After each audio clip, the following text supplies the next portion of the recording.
HR GK by learning Haryana YouTube channel देखने वाले सारे बहन भाइयों ने राम राम। आज आप पढ़ांगे पृथ्वीराज चौहान के बारे में हमने पढ़ा था कुछ। उसके बाद रजिया सुल्तान के बारे में पढ़ा था कि 13 अक्टूबर 1240 को कैथल के नज़दीक उसकी हत्या चाकुओं से गोद कर दी गई थी। पृथ्वीराज चौहान जो रह गया था कुछ, एक आसिरगढ़ का किला बनाया था। और ये किला किसके लिए प्रसिद्ध था? तलवारों के लिए। किसके लिए प्रसिद्ध था? तलवारों के लिए। HSSC कलक में भी पूछा गया था। अब एक गुलाम वंश का राजा आता है बलबन। कौन आता है? बलबन। ये 1265 में कहाँ पे आक्रमण करता है? मेवात पे। कहाँ पे आक्रमण करता है? मेवात पे। और मेवात पे जब आक्रमण करता है तो वहाँ पर मेवात के सभी जो सैनिक थे वो कहाँ चढ़ गए? पेड़ों पे।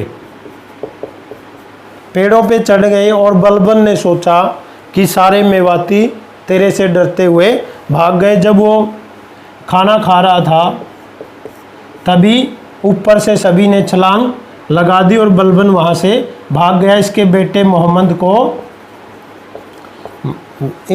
मोहम्मद को पकड़ लिया और उसको जान से मार दिया।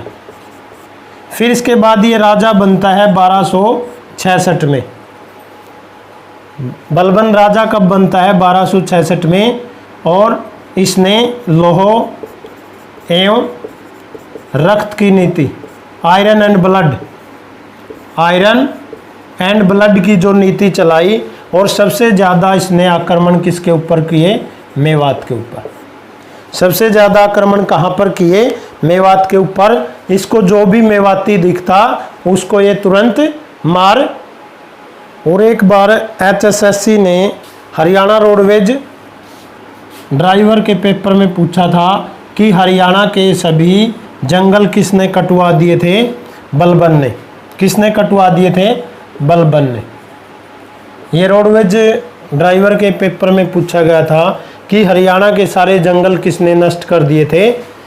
किसने नष्ट कर दिए थे? बलबन ने। किसने? बलबन ने। 14वीं शताब्दी का जिक्र करें 1351 से 1388। कौन सा वंश आता है? तुगलक वंश। कौन सा? तुगलक वंश। इस वंश का संस्थापक कौन होता था? गयासुद्दीन तुगलक। कौन होता था? गयासुद्दीन तुगलक। इस वंश में एक आता है फिरोज शाह तुगलक। फिरोज शाह तुगलक ऐसा मुसलमान जिसकी माता क्या थी? हिंदू थी, राजपूत। और पिता कौन था? राजपूत थी इसकी माता। माता हिंदू थी और पिता रज्जब क्या था? मुसलमान था। फिर भी ये सबसे ज़्यादा अत्याचार किस पर करता है? हिंदुओं पे करता है। सबसे ज़्यादा अत्याचार किस पे करता है? ये हिंदुओं पे। गोहाना सोनीपत के अंदर गोहाना का जो मंदिर है, गोहाना के मंदिर में सबसे ज़्यादा ब्राह्मण वहाँ क्या किया करते थे? पूजा किया करते थे। और उन सब के इसने क्या कटवा दिए थे? हाथ कटवा दिए थे। और जब ये बंगाल पर विजय प्राप्त करके हिंदुओं पर सबसे ज़्यादा अत्याचार करवाए और सबसे ज़्यादा मुसलमान इसने कहाँ के लोगों को बनाया? मेवात के लोगों को। सबसे ज़्यादा मुसलमान कहाँ के लोगों को बनाया? मेवात। और आपको पता मेवात और पानीपत में सबसे ज़्यादा मुसलमान है। जब ये बंगाल पर विजय प्राप्त करके आ रहा था, बंगाल पर विजय प्राप्त करके आ रहा था तो इसने आते आते फतेहाबाद में अपना डेरा डाला। क्या डाला? डेरा डाला। और पहले फतेहाबाद का अलग नाम होता था। क्या नाम होता था? क्या होता था? इकतार।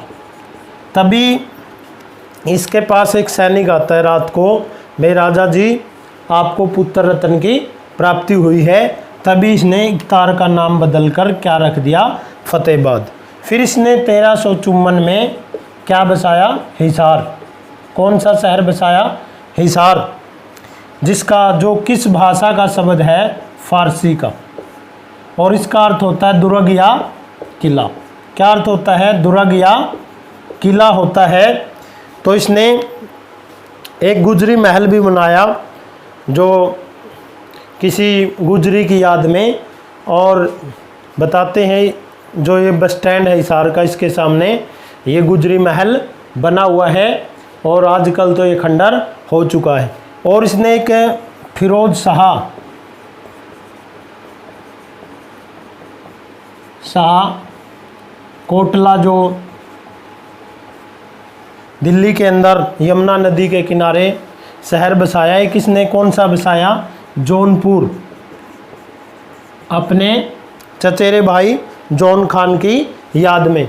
लेकिन फिरोज शाह कोटला जो मैदान था उसका आजकल नाम बदलकर क्या रख दिया गया है? अरुण जेटली स्टेडियम। जहाँ पर जब फिरोज शाह कोटला इसका नाम होता था, यहाँ पर अनिल कुंबले जंबो ने 4 फरवरी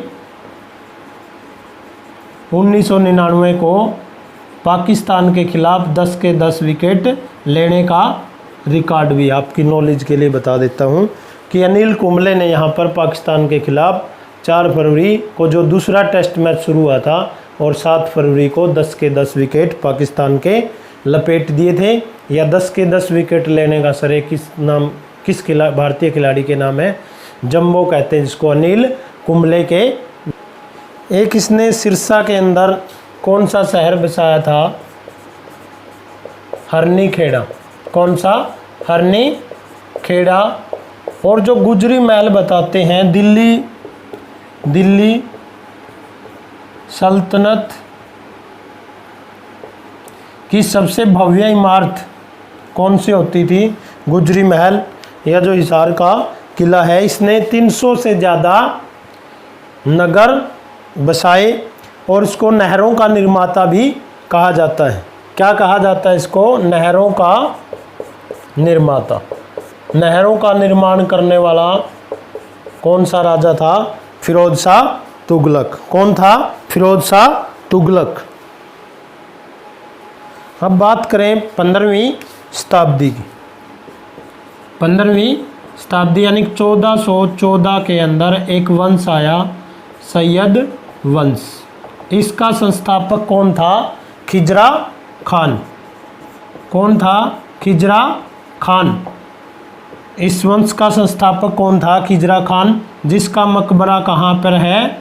सोनीपत के अंदर। कहाँ पर है मकबरा? पूछा जाता है सोनीपत में। और इसका शासनकाल 14 से 1421 तक रहा और इसका पूरा अस्तित्व 1414 से 1451 तक रहा। और ये सैयद वंश शिया मुसलमान था। कौन सा था? शिया मुसलमान। 2 तरह के होते हैं ना, शिया मुसलमान, शिया और सुन्नी। ये कौन सा था? शिया मुसलमान था। अब 16वीं शताब्दी शुरू होती है। 16वीं शताब्दी जिसमें पानीपत का प्रथम युद्ध कब हुआ था? ये 1526 में। किस किस के बीच में? बाबर वर्सेस इब्राहिम लोदी। और ये जनता के बीच क्या था? अप्रिय था। और लोगों ने, इसके पास तो छोटी सेना होती थी और इसके पास बहुत बड़ी सेना होती थी, फिर भी इस युद्ध में कौन जीत गया? जीत बाबर की हुई, क्योंकि इसने तुगलक नीति यानी इसके दो तोपची थे। कौन कौन थे? दो तोपची, जिसका नाम था मुस्तफा और अली। अली एवं मुस्तफा, दो तोपचियों ने ही तोपों का इस्तेमाल किया था और बाबर इस युद्ध में आसानी से जीत गया था। और इब्राहिम लोदी एकमात्र ऐसा राजा जो युद्ध स्थल में मारा गया था।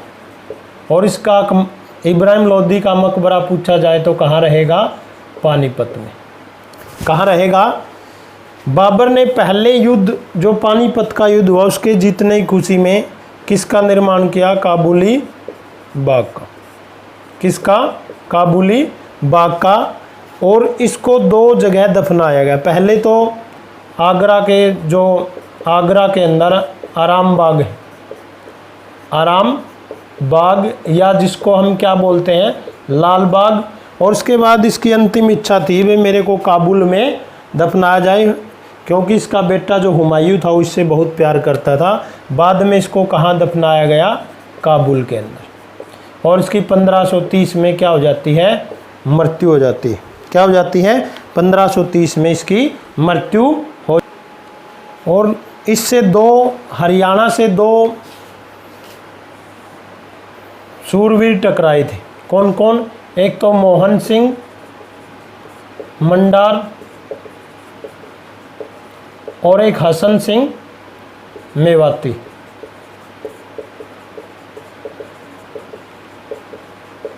इनको पता था तुम इससे युद्ध में नहीं जीत सकते, फिर भी इन्होंने मौत को क्या किया? गले लगाया। ये कहाँ थी इसकी रियासत? कैथल। और इसकी क्या थी? मेवात ही इसकी रियासत होती थी। नल्लड़ के अंदर इसके नाम से कॉलेज भी बना हुआ है। और 1530 में बाबर की क्या हो जाती है? मृत्यु। इसको दो जगह दफनाया गया। पहली बार इसको आगरा के आराम बाग में, जिसको लाल बाग, और बाद में काबुल के अंदर। इसी प्रकार एकमात्र ऐसा शासक था जिसको दो बार दफनाया गया। इसी प्रकार एक ऐसी बेगम या रानी कौन थी? मुमताज,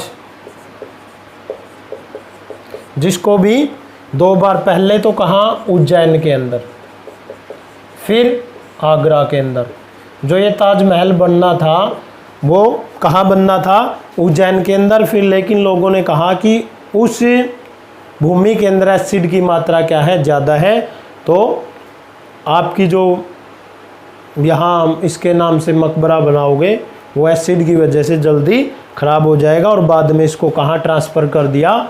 आगरा के अंदर ट्रांसफ़र कर दिया गया। इसके बाद एक शासक आया शेर शाह सूरी, जिसका शासनकाल रहेगा 1540 से 1545। जन्म कब हुआ था? 1473, होशियारपुर पंजाब के अंदर।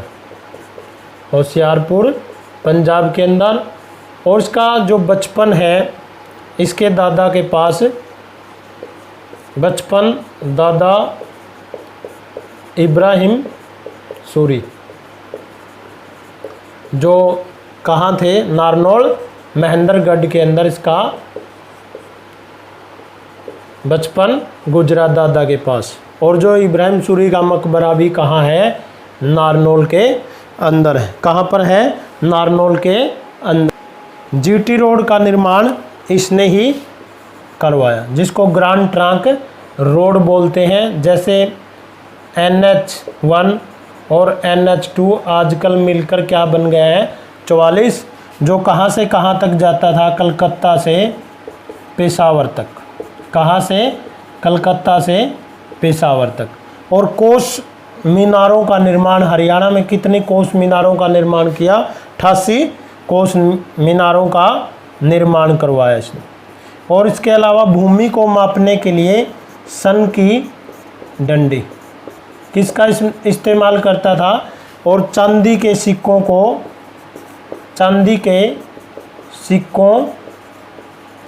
को क्या कहा गया? रुपया कहा गया। चांदी के। और 1545 में अपने जीवन का अंतिम युद्ध लड़ने जाता है। कौन सा युद्ध लड़ने जाता है 1545 में? कलिंजर का। वहाँ उक्का नामक यंत्र चलाने के दौरान इसकी क्या हो जाती है? मौत हो जाती है। लेकिन इतिहासकार कलिंगम के अनुसार, किसके अनुसार? कलिंगम के अनुसार जो शेरशाह सूरी का मकबरा रहेगा, कहाँ रहेगा? सासाराम। कलिंगम इतिहासकार के अनुसार भी, जब इतिहासकार कलिंगम के अनुसार सासाराम बिहार के अंदर ये जगह है जो शेरशाह सूरी का क्या है? मकबरा है। कहाँ पर? सासाराम बिहार के अंदर। इस इतिहासकार के अनुसार, कलिंगम के अनुसार, वो किससे ज़्यादा सुंदर है? जो आगरा का ताजमहल है उससे भी ज़्यादा सुंदर है। तो इस तरह से ये शेरशाह सूरी के बारे में डिस्कस है। उम्मीद करता हूँ ये वीडियो आपको पसंद आई होगी। इस चैनल को लाइक करें, शेयर करें, सब्सक्राइब करें। राम राम सभी को।